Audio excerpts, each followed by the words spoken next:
দুর্গা, কার জন্য অপেক্ষা করছিস? তোর জন্য। আমি যে আসবো সেটা তুই জানতিস? হ্যাঁ, জানতাম। ভালো তো, এখন তুই আগে কি হবে সেটা জানতে পেরে যাস, তাই না? তুই কিন্তু জ্ঞানী হয়ে গেছিস। গতকাল যে টিচার আসবে না সেই বিষয়ে বেটিং করে চকলেটও জিতে গেলি। কোয়েশ্চেন পেপারও আগে থেকেই জেনে যাস। হেভি ব্যাপার না? আগে কি হবে সেটা জানতে পেরে গেলে জীবন নরক বলে। এটা যে সত্যি আমি বুঝতে পেরেছি। এটাকে তো আমি বরদান ভেবেছিলাম, কিন্তু এটা তো অভিশাপ। কেন দুর্গা তুই এরকম কথা বলছিস? ভবিষ্যতের কথা আগে থেকে জানতে পেরে গেলে তাহলে তো সতর্ক থাকা যায়। ভবিষ্যতে কি হবে সেটা তো আগে থেকেই নির্ণয় করা থাকে রে দিদি।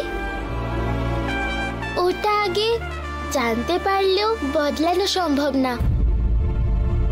আমরা জন্মের দিন জানি, কিন্তু মৃত্যুর দিন জানি না।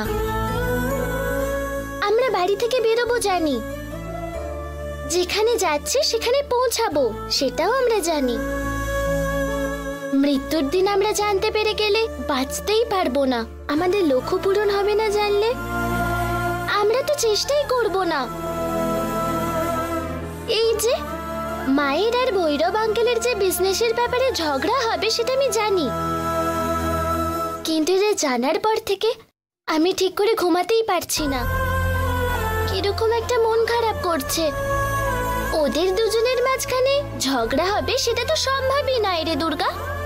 নিজের বোনের মনে মনে কষ্ট হবে বলে ভৈরব আঙ্কেল ট্রান্সপোর্ট কোম্পানি তো শুরুই করতে চাইছিল না।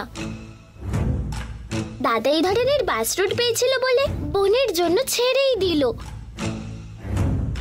এইসবের পরেও কি দাদার মনে কষ্ট হয় না নাকি? কিন্তু দাদা চায় বোনের ভালো হোক।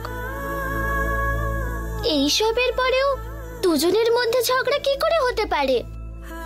দুজন একজন আরেকজনকে ছেড়ে না দিলেও ভাগ্য ওদের আলাদা করবেই দিদি।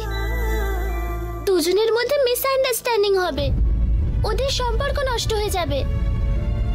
ঠিক করতে না পারে ওদের মন ভেঙে যাবে একেবারে। দুজনই খুব ভালো, কিন্তু ভাগ্য ওদের দুজনের সম্পর্কের মধ্যে চির ধরাবে।